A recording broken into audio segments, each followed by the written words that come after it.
Hi everyone, this is the fourth episode of my vlog on my channel, Miss Expat Spain. In this video, I will be talking about first steps you need to do after you move abroad. And I have to say, when I moved abroad, I thought that the biggest, the most difficult part was over because I had a country to go. I get a residence permit, but no, there are many more things that need to be done once you move. And here in this episode, I will be talking about this more administrative aspect. I am dividing this topic, this video in 5 topics which are related to the administration, the paperwork, and so on. And in the next episode, I will be talking about more like forming daily routines, feeling like at home at a new place. And this video is for everyone who is thinking about moving abroad or who is moving abroad right now, even the people who just arrived and they need some guidance what to do next. And if they missed something, so check it out. So let's start. Here are the steps that I wish someone told me before I moved abroad. The first part is sorting out the most important legal matter. Here, I will also mention finding a flat, a place to live. Even though, I mean, some people can move with already with an idea where they are going to stay. They will already rent in advance, but there are many people who will take some temporary accommodation and then they will search for a flat. This was also my case. And then the first thing, once you have like a more permanent accommodation, you will need to register at the local town hall, and basically you need to have a confirmation of registration. Here I will be giving some examples from my life in Austria and Spain, because with this I have most experience, but many of these steps actually apply wherever you go. But I will not be going too much into the specific country because I am planning to make individual videos for Austria and Spain at some point with the exact examples of what you need to do once you are in Spain or Austria. As I said, you need to register at the town hall. You need to make appointment usually, or not necessarily, appointment online and then go there in person. Then you need to apply for like a residence permit or get a residence card. So in each country, it's a bit different. For example, when I was moving to Austria, I didn't have to have a visa to get to Austria. And I was applying for my residence actually in Austria. And then I just went to the local office. I went there, I asked for the residence and I submitted the documents. And at the same time, they gave me also this residence card. And this was basically a residence card that was also allowing me to work under certain conditions and so on. In Spain, it was a bit different. So even though I was living in Austria before, I needed to ask for a visa, entrance visa, even though I did not officially need to have a visa to enter Spain, because Serbia, as a Serbian citizen, I have a right to enter whichever Schengen country, 90 days. So I could freely go to Spain, but I needed to do this official part to have a visa. I needed to validate my visa once I entered. In parallel, I had this process that the employer did for me to get the ID number in Spain.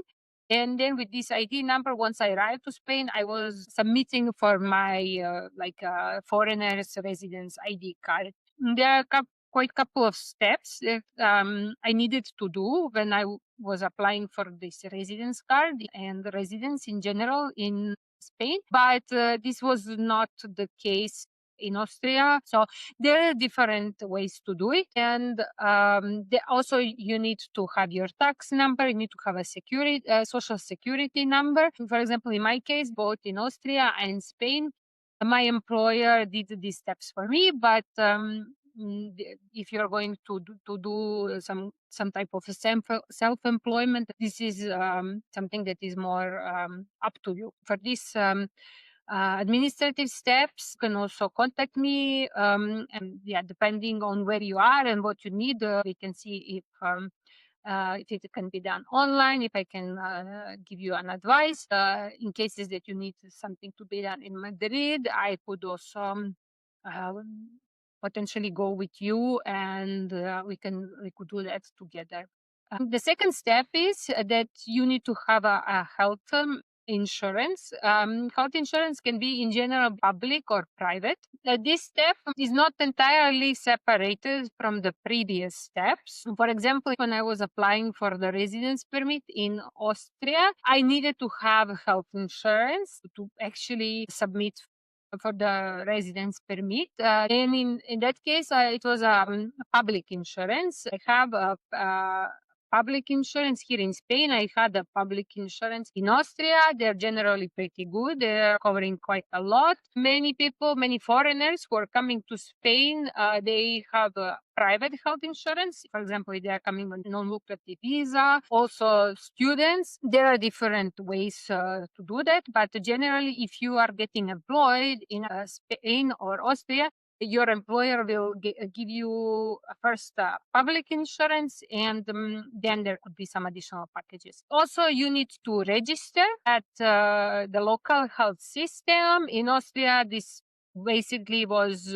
once you get the health card from the health office, public health office in Austria, you can just go to you can just search for a doctor online, and you can just go and find a GP. Normally, you need to call, and you have to ask if they are still available to receive new patients. For the GP, this generally is not so restricted, but for the specialists, it is. Like dentists, gynecologists, and other specialties, they are quite overbooked. And especially if you live in a countryside, it can happen quite easily that they will tell you that they have no more availability. So it's recommended that you call and check, and then they will give you an appointment. The third step would be opening a local bank account. This also is something that, depending on your situation, for example, if you're going to be employed, your employer will ask you for this bank account right away,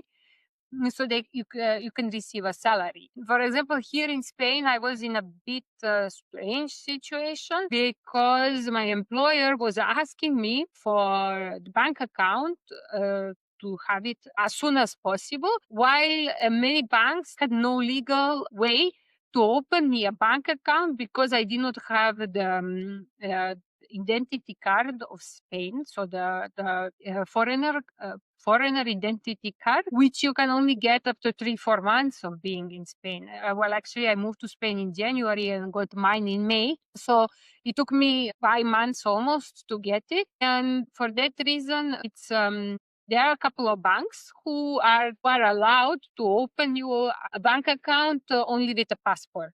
But on the other hand, you have these other banks that usually don't have a right to open you an account without this foreigner ID card. They are like more modern, like online banks with for example, they have some saving programs that pay off more than the ones that are more like a traditional banks, and they usually have offering other products. And so also, if you have some doubts about that, you can ask me also in the private messages. I can recommend you, like for example, traditional banks where you can open your account if you don't have the card yet, or I can also recommend you banks that are a bit more modern and have, for example, a saving program. And the fourth part is to get a local SIM card, internet, television. Normally these days you have different providers in every country. You have at least several providers, and they will offer you different types of contracts. And many of them nowadays include not just like a SIM card, but also internet, television, sometimes even more SIM cards. This is also something that I can recommend. If you have questions, there are two ways of paying your phone bill. You can have a prepaid card, which is basically paying in advance, and then you spend what you paid for, and you can have a contract. But of course, if you have a contract, then you can also get all other these things at once. So you can get a home internet, and in many cases also TV, but for television you have also a lot of different types of packages depending on which channels you would like to watch and so on. And yes, this is something that I can also recommend you if you need some help. So write me if you are interested. The fifth step is to understand a local public transport, and here I would just add that it's not just a local public transport, but also how you are actually going to commute. Because in cities, you can use, for example, the most common way in Europe, let's say, is that you either a bike or you use a public transport like metro, buses, this light rail, which is like connecting one part of the city to another. For example, in Central Europe, in Austria, by bike you can basically get anywhere, well, anywhere, but in many cases you can use a bike and it's very handy and many people do so. But then also public transport, for example, in cities is actually very well organized and many people use public transport to move around. This is also the case here in Spain. In Madrid, there is metro and the prices are usually quite fine. You can get monthly ticket. You can get a paper ride, which is here in Madrid, concretely 10 rides at once, and then you spend one by one, of course. If you are moving only on certain days and you don't need public transport on a daily level, I recommend to take these paper ride tickets, because monthly ticket only pays off if you are using public transport every single day. And I would not recommend you to use a bike. You can use it maybe from time to time, but for everyday use, it's quite risky. And the drivers are not really used to cyclists. One city in Spain where many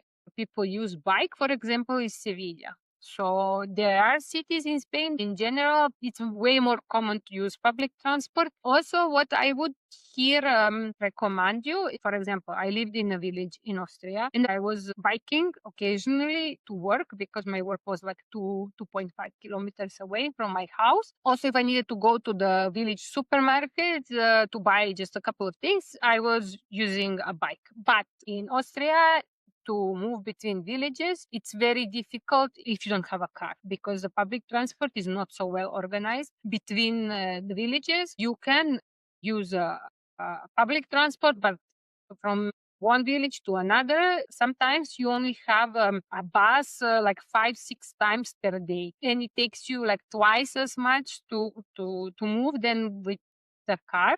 It's really recommended if you're going to some remote place in Austria, also in Spain, to think about getting a car. And of course, in that sense, you can think then about the strategies. If you're staying there for a very short time, then you can buy some used car. In Austria, I bought a car that I bought a used car that was 6 years old, because I was planning to stay in Austria for a bit longer than a couple of years. And then this car was very useful for me because I stayed in Austria for 5.5 more years. And for that period, I could use this car without needing to do many reparations on this car. So I recommend you to think about the strategy, which car to take depending on how long you are staying and what do you need a car for, of course. And here I will stop and I will wrap up this episode, because in next episode I will be talking about making routines in a new place, finding friends, taking courses,